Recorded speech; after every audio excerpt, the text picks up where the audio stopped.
జై గురుదత్త శ్రీ గురుదత్త గురుచరిత్ర పారాయణలో 6వ రోజు 19వ అధ్యాయం. నామధారకుడు స్వామి అశ్వస్థ వృక్షం వంటి పవిత్రమైన వృక్షాలెన్నో ఉండగా శ్రీగురుడు ప్రత్యేకంగా మేడి చెట్టు మూలంలోనే నివసించడానికి కారణమేమి అని ప్రశ్నించాడు. అప్పుడు సిద్ధముని ఇలా చెప్పారు. పూర్వము నరసింహస్వామి అవతరించి హిరణ్యకశిపుణ్ణి చంపినప్పుడు ఆ రాక్షసుని కడుపులోనున్న దుష్టమైన రక్తం స్వామి చేతిగోళ్ళు అంటుకుంది. ఆయన గోళ్ళు విపరీతంగా మంటలు పుట్టసాగాయి. అప్పుడు లక్ష్మీదేవి మేడిపళ్లతో వాటి ఆకులతో ఆయన బాధను నివారించింది. అందుకు స్వామి సంతోషించి ఆ వృక్షాన్ని నిన్ను భక్తితో సేవించిన వారికి విషబాధ తొలగుగాక, నిన్ను పూజించిన వారి పాపాలు నశించి అభిష్టాలు నెరవేరుతాయి, నీ నీడన చేరి జపం చేస్తే అపారమైన ఫలితం ఉంటుంది, మేమిద్దరము నీ ముందు నివసిస్తాము అని వరమిచ్చారు. ఆ వరాన్ని అనుసరించి భగవంతుడైన శ్రీగురుడు ఆ చెట్టు కింద నివసించారు. నేటికి ఆ వృక్షంలో శ్రీ దత్తాత్రేయుడై శ్రీగురుడు నివసిస్తుంటారు. శ్రీగురుడు అక్కడ నివసిస్తున్న రోజులలో అమరేశ్వరుని సన్నిధిలో ఉన్న 40 మంది యోగినులు మధ్యాహ్న సమయంలో ఔదంబర వృక్షం కిందనున్న శ్రీగురుని దర్శించి తమ ఆశ్రమానికి తీసుకొని వెళ్ళి యథావిధిగా పూజించి ఆయనకు భిక్ష ఇవ్వసాగారు. ఆయన వారి భిక్షను స్వీకరించి మరలా వచ్చి ఆ వృక్షంలోనే కూర్చునేవారు. అమరపురంలోని విప్రులకు స్వామి నిత్యము భిక్ష కోసం తమ గ్రామానికి రాకపోవడంతో వింతగా తోచేది. ఆయన అడవిలో నిరహరిగా ఎలా జీవిస్తున్నారో అర్థం కాలేదు. వారు ఆ రహస్యాన్ని తెలుసుకోదలిచి ఒక మనిషిని అందుకు నియమించారు. అతడు దాగి ఉండి మధ్యాహ్న సమయంలో స్వామిని గమనించాలని ప్రయత్నిస్తుండేవాడు. కానీ ఆ సమయం అయ్యేసరికి అతనికి ఒక మహాత్ముని రహస్యం తెలుసుకోవడం మహాపాపం అనిపించి విపరీతమైన భయమేస్తుండేది. దానిని తట్టుకోలేక ఒకరోజు అతడు ఇంటికి పారిపోయాడు. అక్కడ దగ్గరలోనే గంగానుజుడు అనేవాడు తన పొలానికి కావలి కాస్తూ ఉండేవాడు. ఒకరోజు ఒక అద్భుతమైన దృశ్యం అతడి కంటపడింది. అకస్మాత్తుగా నదీ జలం అడ్డంగా 2గా చీలిపోయింది. అందులో నుంచి ఎవరో వస్తున్నట్లు త్రోచి గమనించగా యోగినులు కొందరు నది నుండి బయటకు వచ్చి అచటి మేడు చెట్టు కింద కూర్చొని ఉన్న శ్రీగురుని వద్దకు వెళ్ళారు. వారు ఆయనను పూజించి ఆయన సన్నిధిలో కొంతసేపు ధ్యానం చేసుకొని తర్వాత స్వామిని తీసుకొని వచ్చిన దారినే నది మధ్యకు వెళ్ళిపోయేవారు. బన్నాడు కూడా అదే సమయానికి సరిగ్గా అలా జరగటం చూసి ఆశ్చర్యపోయి కొంచెం దూరం వారిని అనుసరించాడు. ఆ నది మధ్యలో ఒక దివ్య మందిరం చూశాడు. వారు దేవకన్యలని, వారిచే పూజింపబడుతున్న యతి సామాన్య మానవుడు కాడని అతడు గుర్తించాడు. 3వ రోజు అదే సమయానికి అచటికి వెళ్ళి అతడు ఆ యోగినుల వెనకనే నదీ గర్భంలోకి ఇంకొంచెం ముందుకు వెళ్ళి అచటి నుంచి మందిర ద్వారం దగ్గర నిలిచి అక్కడ జరిగేదంతా శ్రద్ధగా గమనిస్తున్నాడు. యోగినులు స్వామిని రత్నఖచిత సింహాసనంపై కూర్చోబెట్టి పూజ చేసి నీరాజనమిచ్చి షడ్రసోపేతమైన భోజనం సమర్పించారు. తర్వాత శ్రీగురుడు మందిరం నుండి తిరిగి వస్తూ గంగానుజుడిని చూసి, నీవెవరు, ఇక్కడికి ఎందుకు వచ్చావు అని అడిగారు. అతడు భయపడి ఆపాదమస్తకము వణికిపోతూ, స్వామి, నా పేరు గంగానుజుడు, నేను కుతూహలం ఆపుకోలేక మీ వెనకాలే ఇక్కడికి వచ్చాను, నా అపరాధం క్షమించండి అని ఆయనకు నమస్కరించి, మీరు సాక్షాత్తు త్రిమూర్తి స్వరూపులు, అజ్ఞానులైన మానవులు మీ నిజరూపం తెలుసుకోలేకున్నారు, నన్ను ఉద్ధరించండి అని వేడుకున్నాడు. స్వామి సంతోషించి, నాయన, నేటితో నీ కష్టాలన్నీ తీరిపోయాయి, నీవు కోరుకున్నవన్నీ నీకు లభిస్తాయి, కానీ నీవిప్పుడు చూసింది మాత్రం ఎవరికీ చెప్పకూడదు, చెబితే తక్షణమే నీవు మరణిస్తావు అని అన్నారు. అప్పుడు గంగానుజుడు అలాగేనని చెప్పి గురువుకు నమస్కరించి సంతోషంగా తన పొలానికి వెళ్ళిపోయాడు. అప్పుడే అతడికి అక్కడ ఒక నిధి దొరికింది. నాటి నుండి అతడు ప్రతిరోజు భార్యా సమేతంగా వచ్చి శ్రీగురుణ్ణి సేవిస్తుండేవాడు. ఒక మాఘ పౌర్ణమి రోజున అతడు యథాప్రకారం శ్రీగురుని దర్శించి, స్వామి, మాఘమాసంలో ప్రయాగ, కాశీ, గయలో స్నానం చేస్తే ఎంతో పుణ్యమని చెబుతారు కదా, కానీ వాటిని నేను దర్శించనైనా లేదు. ఆ క్షేత్రాల మహత్యం వినినా కూడా పుణ్యం వస్తుందని చెబుతారు కదా, కనుక దయతో వాటిని వివరించండి అని కోరాడు. శ్రీ నృసింహ సరస్వతి స్వామి సంతోషించి, ఈ కృష్ణా పంచనదీ సంగమం సాక్షాత్తు ప్రయాగయే. త్రిస్థలి అని ప్రసిద్ధికెక్కిన ప్రయాగ, కాశీ, గయ ఎంత మహత్తరమైనవి.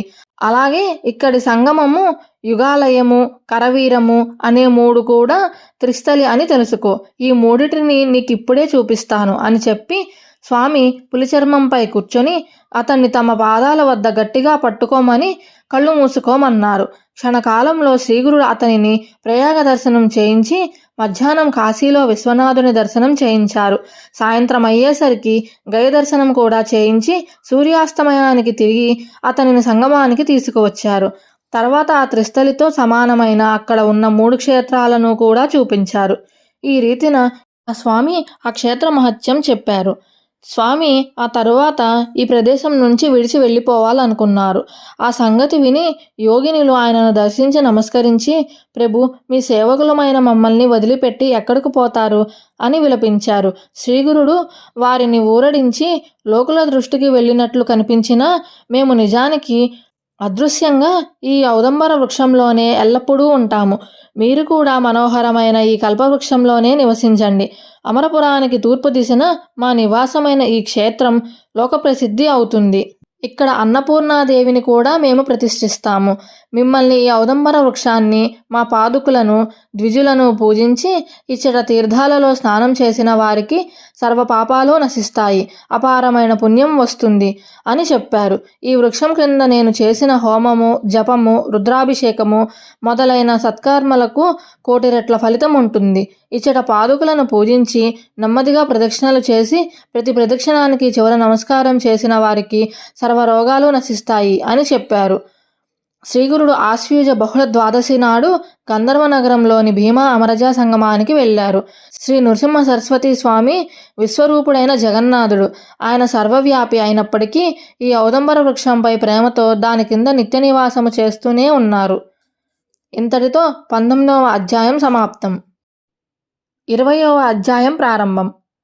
నామధారకుడు సిద్ధమునికి నమస్కరించి, స్వామి, శ్రీగురుడు గంధర్వపురానికి వెళ్ళిన తర్వాత కూడా అమరపురంలోని ఉదంబర వృక్షం కింద నివసిస్తూ భక్తుల కోరికలను నెరవేరుస్తున్నారని చెప్పారు కదా, అటువంటి అనుభవము ఎవరికైనా కలిగినదా అని అడిగారు.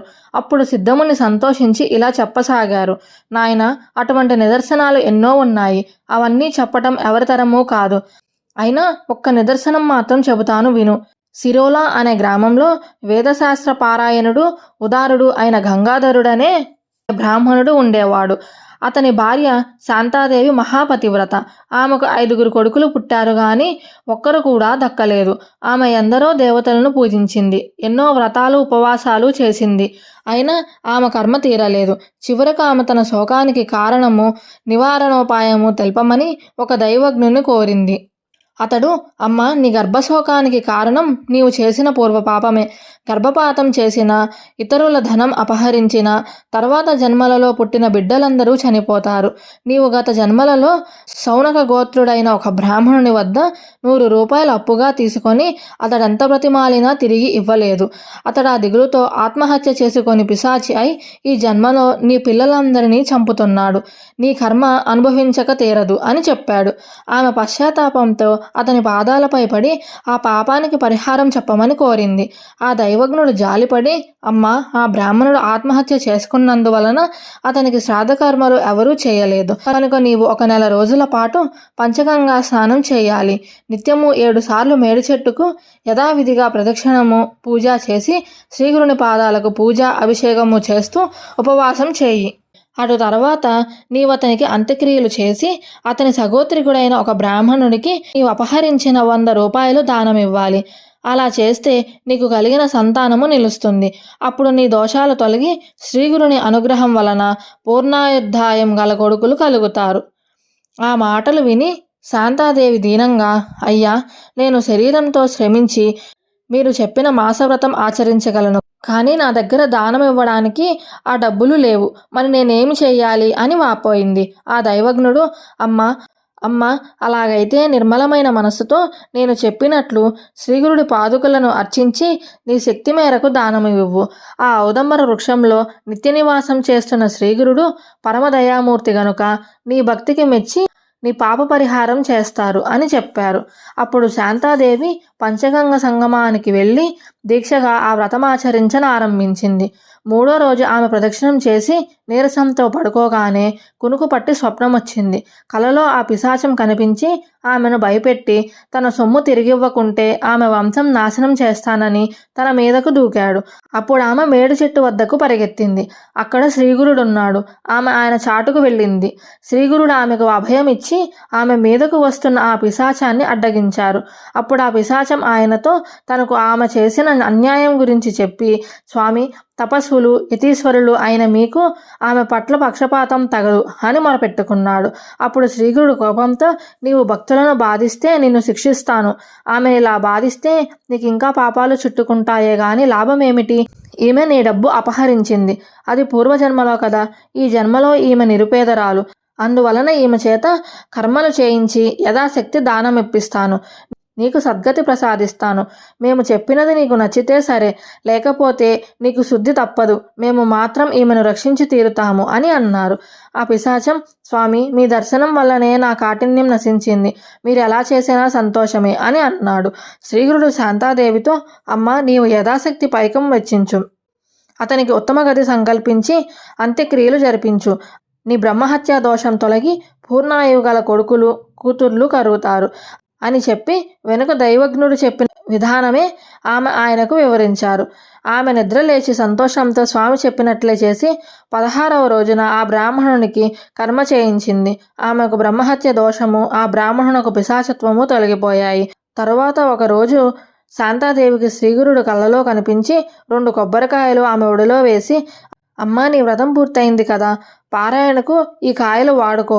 నీకు నిస్సందేహంగా వేద విధులు పుడతారు అని చెప్పారు. ఆమె నిద్రలేచి చూసేసరికి నిజంగా ఆ 2 ఫలాలు ఆమె పక్కనే ఉన్నాయి.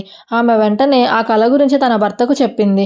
ఆ దంపతులు సంతోషించి స్వామి చెప్పినట్లు ఆ కొబ్బరికాయలను పూజించి వాటిని పారాయణకు ఉపయోగించారు. తర్వాత కొద్ది కాలానికి ఆమెకు 2 మగపిల్లలు కలిగారు. పెద్ద పిల్లవాడికి 7వ సంవత్సరం, రెండవ వాడికి 3వ సంవత్సరం రాగానే పెద్దవానికి ఉపనయనము, రెండవ వానికి చౌల సంస్కారము చేయాలని ముహూర్తం నిర్ణయించి ఆ దంపతులు అన్ని ఏర్పాట్లు చేసుకున్నారు. కానీ ఆ ముహూర్తానికి ముందు రోజున పెద్దవాడికి అకస్మాత్తుగా ధనుర్వాతం వచ్చి మరుసటి రోజు సాయంత్రం సూర్యాస్తమయానికి అతడు చనిపోయాడు. ఆ తల్లి శోకంతో తలను నేలకు కొట్టుకున్నది, గుండెలు బాదుకున్నది. చివరకు ఆ బాధ తట్టుకోలేక స్పృహ తప్పి పడిపోయింది. తిరిగి స్పృహ రాగానే ఆ బిడ్డను తలుచుకొని అతని శవంపై పడి ఇలా శోకించింది. నాయన, మా ప్రాణరక్షకుడువు, వంశోద్ధారకుడువు అయిన నీవు మమ్మల్ని విడిచిపోవడానికి నీ మనస్సెలా అంగీకరించింది? 5 బిడ్డలను పోగొట్టుకున్న నేను నిన్ను చూశాక ఆ శోకం మరచాను. శ్రీగురుడు వరమిచ్చినందువల్లనే నీపై ఆశలన్నీ పెట్టుకున్నాను. ఇప్పుడు అక్కడికి వచ్చిన జనం ఆమెను ఇలా ఓదార్చారు. అమ్మా, నువ్వు ఇలా ఏడ్చినందువల్ల నీ పిల్లవాడు మళ్ళీ బ్రతుకుతాడా? మృత్యువు దేవతలను, ఋషులను, రాక్షసులను, అవతార పురుషులను కూడా వదిలిపెట్టదు కదా. మానవులమైన మనకెలా తప్పుతుంది? నువ్వు ఆలోచించు, ఇలా దుఃఖించవద్దు అని ఆమెను ఓదార్చారు. ఆమె అప్పుడు ఈ విధంగా చెప్పింది. నాకు దాపరించిన పిశాచ భయాన్ని పోగొట్టి సాక్షాత్తు శ్రీగురుడే ప్రసాదించిన ఈ ఫలం విఫలం ఎందుకు అవ్వాలి? నేను కూడా నా బిడ్డతో పాటు ప్రాణాలు విడుస్తాను అని ఆమె ఎంతో పట్టుదలతో బదులిచ్చింది. ఆమె శ్రీగురుని స్మరించి, స్వామి, త్రిమూర్తి స్వరూపులైన మీరు సత్య సంకల్పులని నమ్ముకున్న నాకు ఇదేమి గతి? నేను మీరు చెప్పినట్లు ఈ ఔదంబర వృక్షాన్ని సేవించినందుకు ఫలితం ఇదేనా? నా విషయంలో మీరు విశ్వాసఘాతకులయ్యారు. పిశాచ బాధ తొలగించమని మిమ్మల్ని శరణు పొందిన నాకు ఇదేమి ఫలితము? పులి నుండి పారిపోతున్న ఆవు కసాయి వాణిని శరణు పొందినట్లున్నది.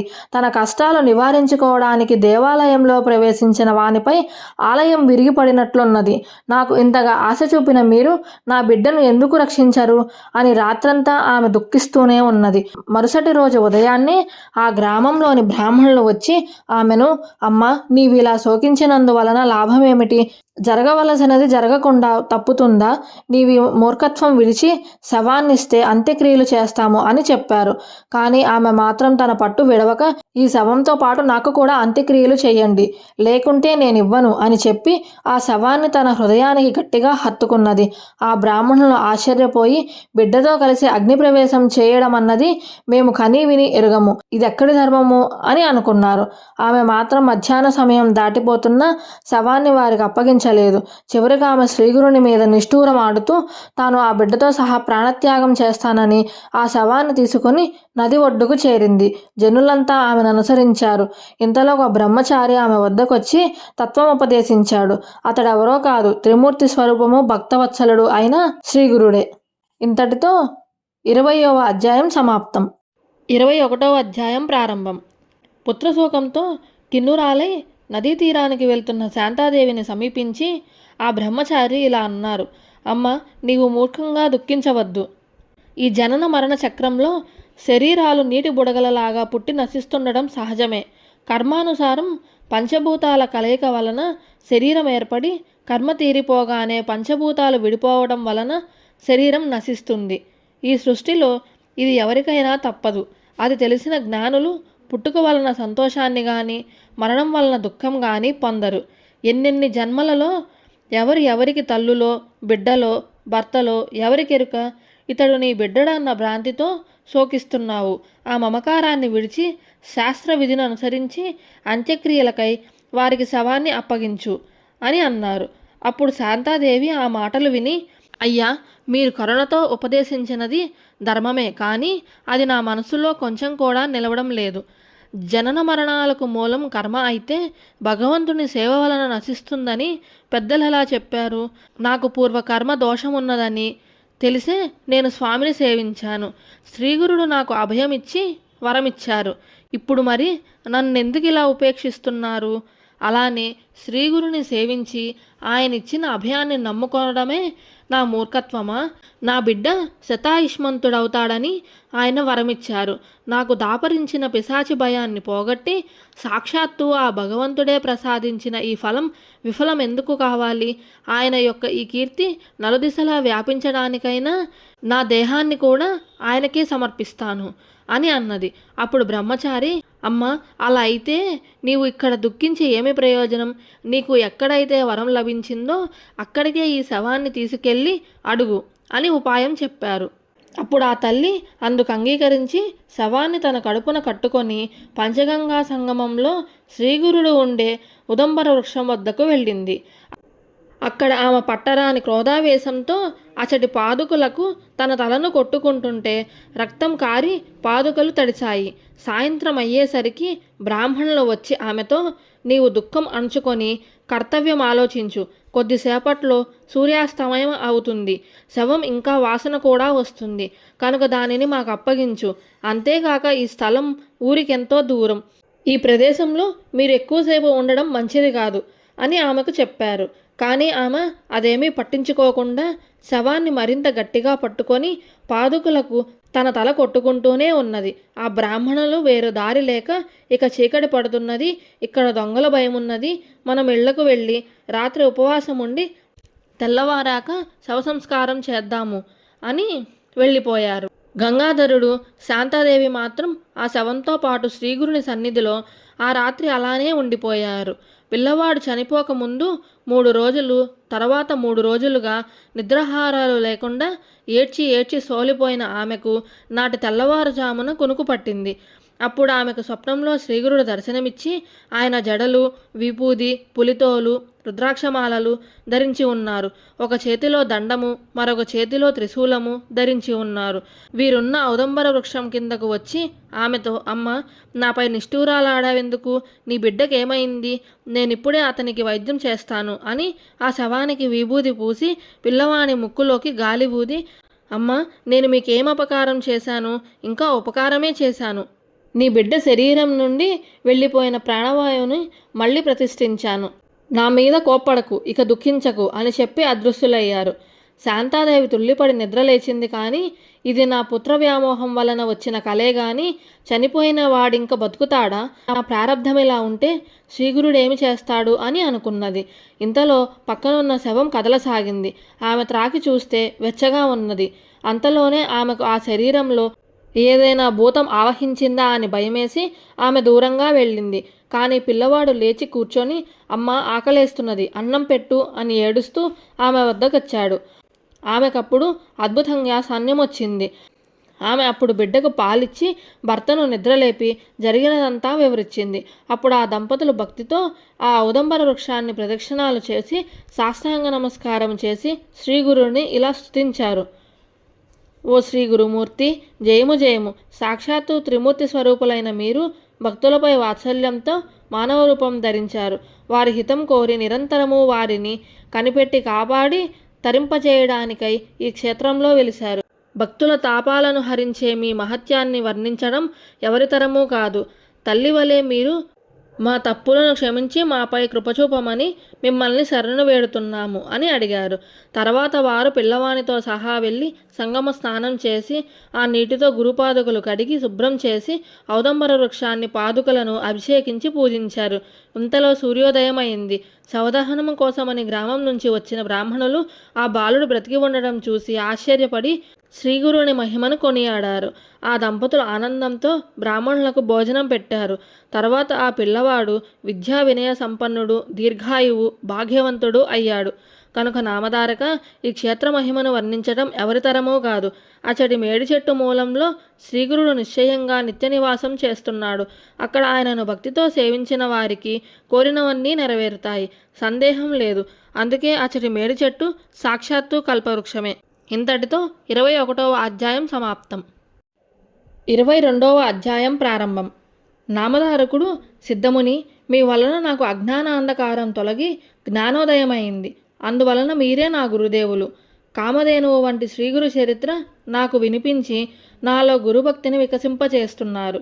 శ్రీగురు కథ నా మనసును హరిస్తున్నది. అటుపైన ఏమి జరుగుతుందో సెలవీయండి అని ప్రార్థించాడు.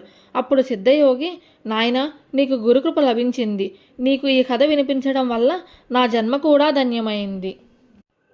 అటు తరువాత శ్రీగురుడు ఈ గంధర్వపురం చేరి భీమా అమరజా సంగమంలో నివసించడం వలన ఈ క్షేత్రంలో అపారమైన మహిమ వెల్లడయ్యింది. అక్కడ ఈ 2 నదులు కలిసి ఉత్తర దిక్కుగా ప్రవహిస్తున్నాయి. కనుక ఇది చాలా గొప్ప క్షేత్రం. ఇక్కడ ఎంతో మహిమగల 8 తీర్థాలున్నాయి. ఇక్కడ కూడా శ్రీగురుడు అదృశ్య రూపంలో నిత్య నివాసం చేస్తున్నారు. ఆయన దివ్య పాదాలలోనే సమస్త తీర్థాలున్నప్పటికీ మరుగుపడిన ఈ క్షేత్రం మహత్యం లోకానికి తెలపడానికే ఆయన ఇక్కడ విజయం చేస్తున్నారు. ఆయన మొదట ఇక్కడ కూడా తమ మహిమ ప్రకటమవ్వాలని గుప్తంగా సాధు జీవితం గడిపేవారు. ఆయన సంగమం వద్ద అడవిలో సంచరిస్తూ దగ్గరలో ఉన్న గంధర్వపురానికి భిక్షకు వెళ్ళేవారు. ఆ గ్రామంలో సుమారు 100 బ్రాహ్మణ కుటుంబాలుండేవి. వారంతా వేదవిధులు. ఆ గ్రామంలో గుణవంతుడైన ఒక పేద బ్రాహ్మణుడు ఉండేవాడు. అతని భార్య పతివ్రత. వారికి ఒక ముసలిగొడ్డు బర్రె ఉండేది. గ్రామంలోని రైతులు దానిని మట్టి, ఇసుక మొదలైనవి మోయించుకోవడానికే అద్దెకు తీసుకువెళ్ళేవారు. అతడు భిక్షాటనతోనూ గేదెపై వచ్చిన డబ్బులతోనూ జీవనం సాగిస్తుండేవాడు. శ్రీ నృసింహ సరస్వతి స్వామి తరచూ వీరింటికి భిక్షకు వెళ్ళేవారు. అది చూచి కొంతమంది బ్రాహ్మణులు, శ్రీమంతులైన వారు ఇంతమంది ఉండగా ఈ సన్యాసి మన ఇళ్లకు భిక్షకు రాకుండా ఆ దరిద్ర బ్రాహ్మణుడి ఇంటికే వెళ్ళాలా? అక్కడ ఆయనకేమి దొరుకుతుంది అని విమర్శిస్తుండేవారు. కానీ శ్రీకృష్ణుడు కూడా దుర్యోధనుని వంటి రాజుల భవనాలకు వెళ్ళక పేదవాడైన విదురుని ఇంటికే వెళ్ళారు. భగవంతునికి సత్వగుణమందే ప్రీతి గాని ధనంలో చిక్కిన వారితో ఆయనకేమి పని? ఆయన అనుగ్రహిస్తే క్షణంలో దరిద్రునికి కూడా సామ్రాజ్యం అనుగ్రహించగలరు. ఆ విషయంలో ఆయన మహిమ ముందు బ్రహ్మలిపి కూడా మారవలసిందే అని అన్నారు. ఒకనాడు వైశాఖ మాసంలో మధ్యాహ్నం నిప్పులు జరిగే ఎండవేళలో శ్రీగురుడు వారింటికి భిక్షకు వెళ్ళారు. ఆనాడు గ్రామంలో ఎవరూ ఆ గేదెను బాడుకకు తీసుకుపోలేదు. ఆ బ్రాహ్మణుడు భిక్ష కోసం గ్రామంలోకి వెళ్ళారు. శ్రీగురుడు వారింటికి వెళ్ళి భవతీ భిక్షాందేహి అని అన్నారు. ఆ ఇల్లాలు నమస్కరించి, స్వామి, యజమాని భిక్షకై గ్రామంలోకి వెళ్ళారు. వారొచ్చే సమయమైంది. కోపగించక దయతో కొద్దిసేపు మీరు ఆసనం మీద కూర్చోండి అని పీట వేసింది. శ్రీగురుడు పీటపై కూర్చొని చిరునవ్వుతో, నీ భర్త వచ్చేదాకా ఆగడానికి సమయం లేదు. మాకు భిక్ష ఇవ్వనవసరం లేదు. మీ ముంగిట ఉన్న బర్రెపాలు కొంచెమిచ్చినా చాలు అని అన్నారు. అప్పుడామె, స్వామి, ఇది గొడ్డు బర్రె. ఒకసారైనా కట్టనూ లేదు, ఈనలు లేదు. ఇప్పుడిదంతా ముసలిది. పళ్ళు కూడా ఊడిపోతున్నాయి. దీనిని బరువులు మోయడానికి ఉపయోగించుకుంటున్నాము అని అన్నది.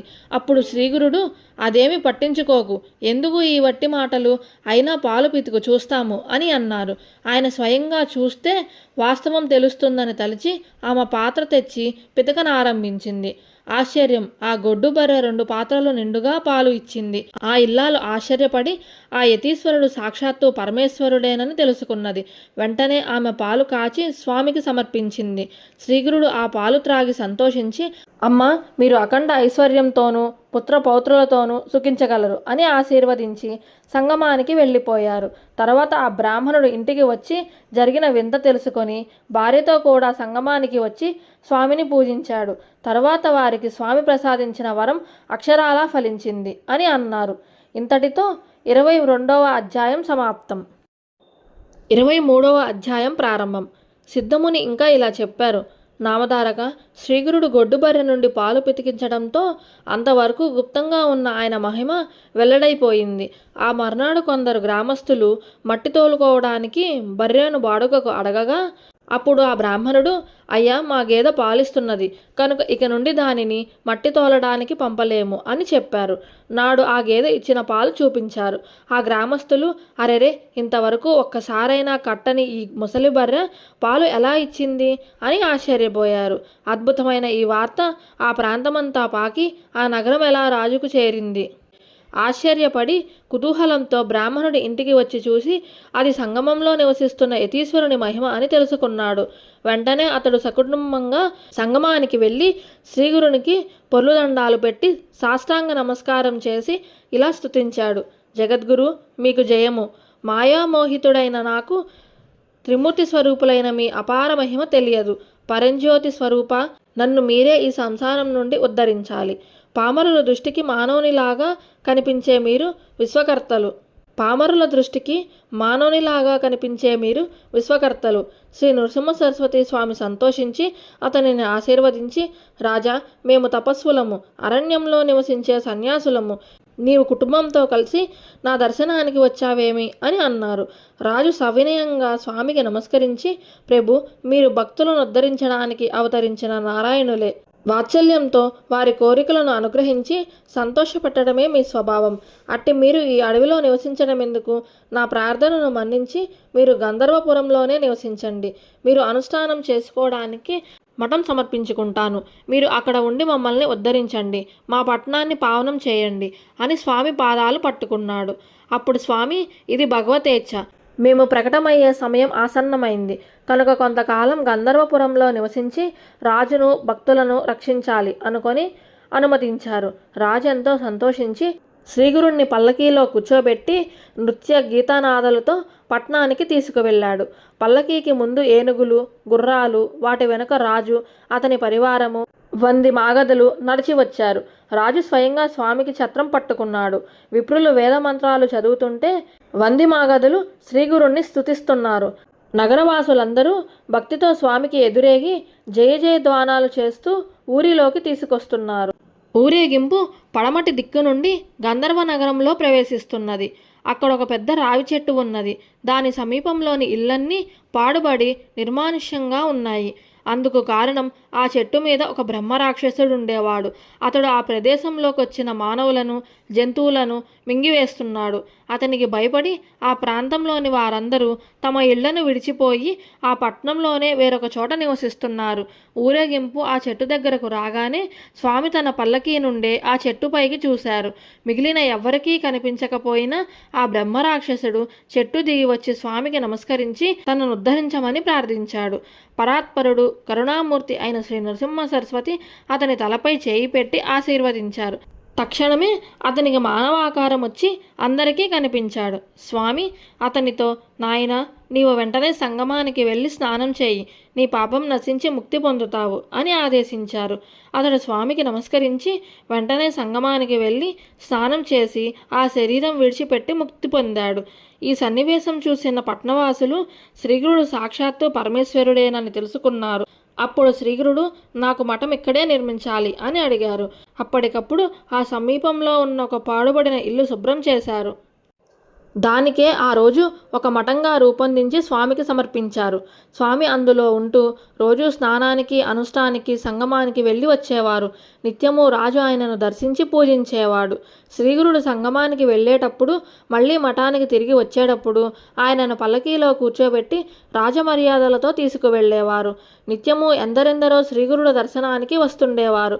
ఆ పట్నంలో ప్రతినిత్యము బ్రహ్మ సంతర్పణలు జరుగుతుండేవి.